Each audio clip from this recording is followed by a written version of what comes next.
हमारा एक पड़ोस था, अगर घर में बगल के घर में अगर कुछ पकता था तो एक कटोरी हमारे घर में आ जाती थी, हमारे यहाँ पकता था तो वहां जाती थी, लेकिन वो सब कहाँ गायब हो गया। बड़े सिरे पे हमें सोचना पड़ेगा। 35 थे, 135 140 हो गए हम। सोर्सेस वही हैं, सीमित है। शेखावत साहब, हम सभी बातें करते हैं, बाकी आबादी की बात कोई नहीं करता। दिन ब दिन बढ़ते जा रही है, बढ़ते जा रही है, वो सीमित होनी चाहिए, क्योंकि वो सीमित नहीं रहेगी तो एक दिन, अब जमीन वही, पानी वही, उतना ही, सब कुछ इतना ही है, और हम इतने हो जाएंगे तो कैसे चलेगा। और पानी एक ऐसी चीज है, उसके अलावा कुछ नहीं हो सकता। जमीन जमीन रहेगी, अगर उसके ऊपर पानी डालो फिर वो हरी हो जाएगी। पानी के अलावा कुछ नहीं है, सही मायने में जीवन है पानी। हमारे प्रोफेशन में हम नाटक सिनेमा में काम करते हैं, वहां तो अलग अलग तरह के किरदार निभाते रहते हैं। कोई कभी कभी सराहना करते हैं हमारी, तो पूछते हैं नहीं आपने वो कैसे खूबी से निभाया, ये कैसे खूबी से निभाया, सभी रोल कैसे खूबी से निभाते। मैंने कहा मालूम नहीं हमें। एक कहानी है, धोबी था, उसका गधा गुम हो गया। वो दिन भर ढूंढता रहा, गधा कहीं मिला नहीं। रात हो गई, घर आया। बीवी ने कहा कि दिन भर थके हो, कुछ खा लो। परोसा, एक निवाला तोड़ा, मुंह की तरफ लिया और वैसे ही रख दिया और बाहर गया। बीवी चिल्लाती रही कहां जा रहे हो, और 5 मिनट में गधा लेके आ गया। बीवी ने कहा दिन भर ढूंढते रहे, गधा मिला नहीं, अब कहां से लाया। तो कहते नहीं, बैठा निवाला तोड़ा तो मेरे जहन में एक बात आई कि अगर मैं गधा होता तो कहां जाता। वहां जाके देखा तो वह गधा मिल गया। तो आज तक जो हमारे रोल है वो हमको ऐसे मिल गए। नाम फाउंडेशन वो भी एक ऐसी ही चीज है कि लगा चलो शुरू करते हैं कुछ, और किसी की हंसी के हम मजे हो जाते हैं ना, तो बड़ा मजा आता है। इससे बेहतर नहीं है। अब नाटक सिनेमा में काम करने की वजह क्या है? आप जब तालियां बजाते हैं, आप सराहना करते हैं, आप बोलते हैं नहीं वाह बहुत अच्छा काम किया, बड़ा अच्छा लगता है। ये इंसान की फितरत है, उसे कोई अच्छा कहे तो अच्छा लगता है, लेकिन जिस दिन बुरा कहे तो बुरा लगे ना, तो और अच्छा होगा। क्योंकि बुरा कहने के बावजूद कोई सुधरता नहीं, तब दिक्कत होती है। खैर,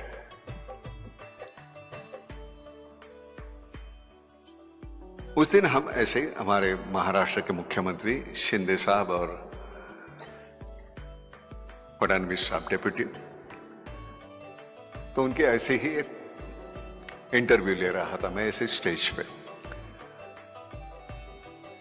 गलत मत समझिए,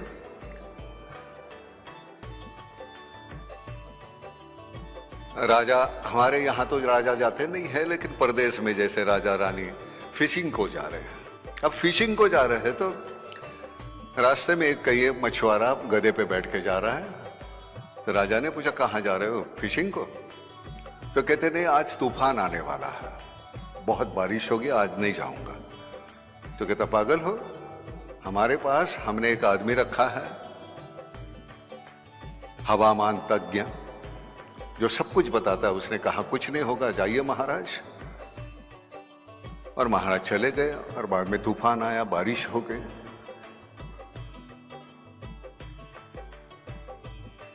तो महाराज ने वो जो हवामान जो तज्ञ रखा था, काफी पैसे देके उसको बुलाया, प्रधान को कहा इसको निकाल दो धक्के मार के। और जो मछुआरा था जिसने कल कहा कि वो तूफान आने वाला है, उसको लेके आओ, उसको अपॉइंट करो इधर इसकी जगह। उसको पकड़ के लाए। तो मछुआरे ने कहा महाराज मुझे कुछ नहीं आता, मैं कुछ नहीं जानता। तो कहे परसों तो तूने कहा तूफान आएगा, बारिश आएगी, और सही निकला। तो कहता नहीं, मेरा गधा जो है वो कान नीचे डाल देता है तो मुझे पता चलता है कि ये तूफान आने वाला है। तो खैर चलो निकालो इसको, गधे को अपॉइंट करो।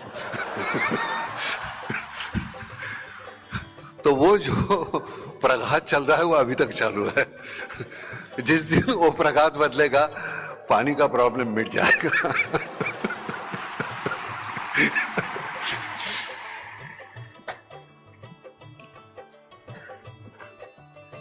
तंज की बात छोड़ो, लेकिन मैं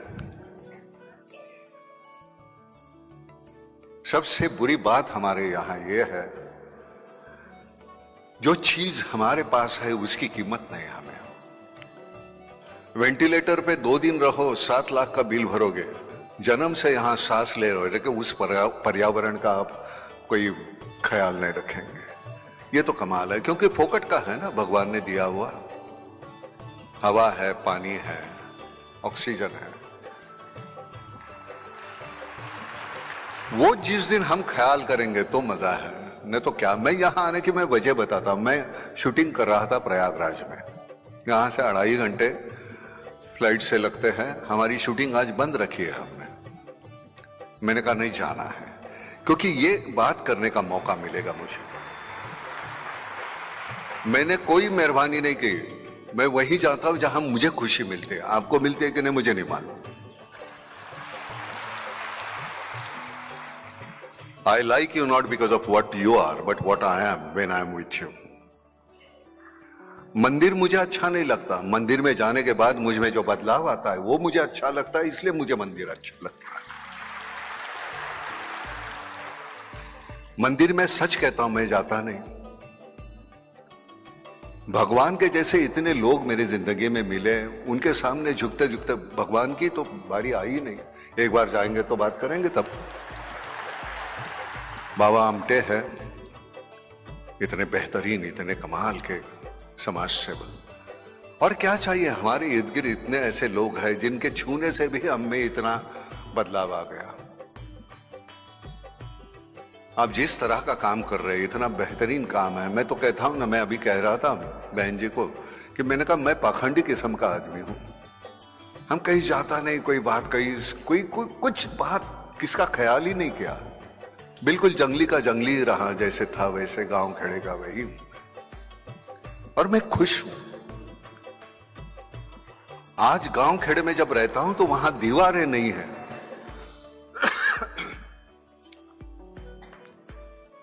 अगर शहर के आदमी को पूछो कि आसमान देखा तुमने, कब देखा, है ही नहीं वक्त। हर बार नीचे देख के चल रहे हैं, काम कर रहे, काम कर रहे, काम कर रहे। अरे भाई आसमान देखो, हमारे लिए बना हुआ है। अब शहरों में बचा भी कितना आसमान, खिड़की इतना तो आसमान है। अब भी वो बड़ी बड़ी इमारतें आ गई, वो भी हमारा आसमान छीन लिया वो इमारतों ने।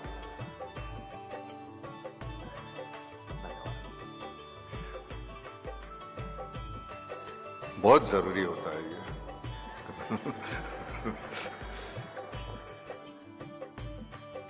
तो कहीं यहां मैं मेहमान करके नहीं आया हूं।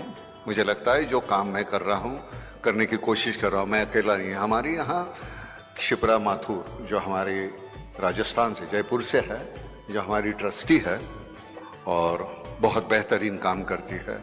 जिस तरह से वो बात करते हैं मुझे नहीं आती करने। हम तो कैसे मुंतशिर जैसे लोग लिखते हैं और बोलते रट के, समझे कि नहीं मनोज? ये जो है ये ओरिजिनल लोग हैं। लेकिन काम जब करते हो ना, तो तुम्हें अगला शब्द कौन सा है, कौन सा पुकारना है, कौन सा बोलना है, उसकी सोच नहीं करनी पड़ती, वो आ जाता है, क्योंकि वो काम बोलता है, आप नहीं बोलते। शेखावत साहब, अगले मालूम नहीं अगले बार आप हमें कब बुलाओगे।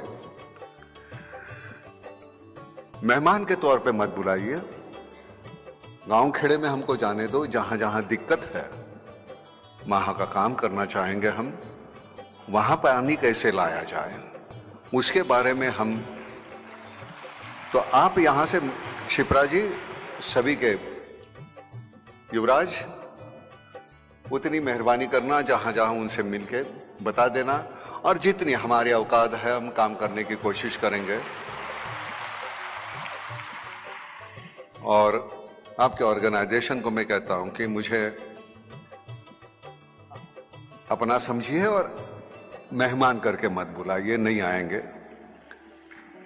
हमें अपना समझ के बुलाएंगे, बार बार आएंगे हम, और सही काम के लिए।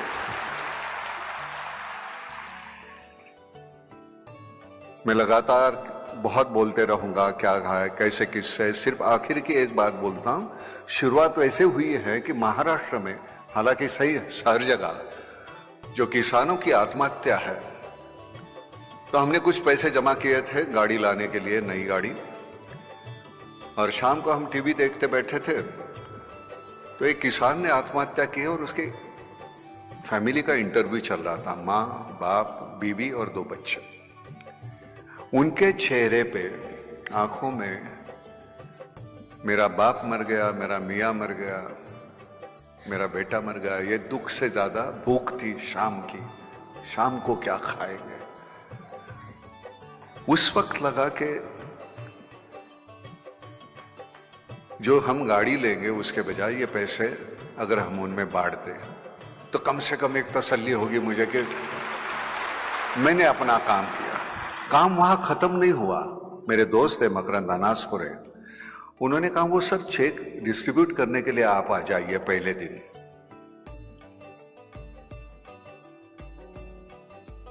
बड़ी नाखुशी से मैं वहां गया।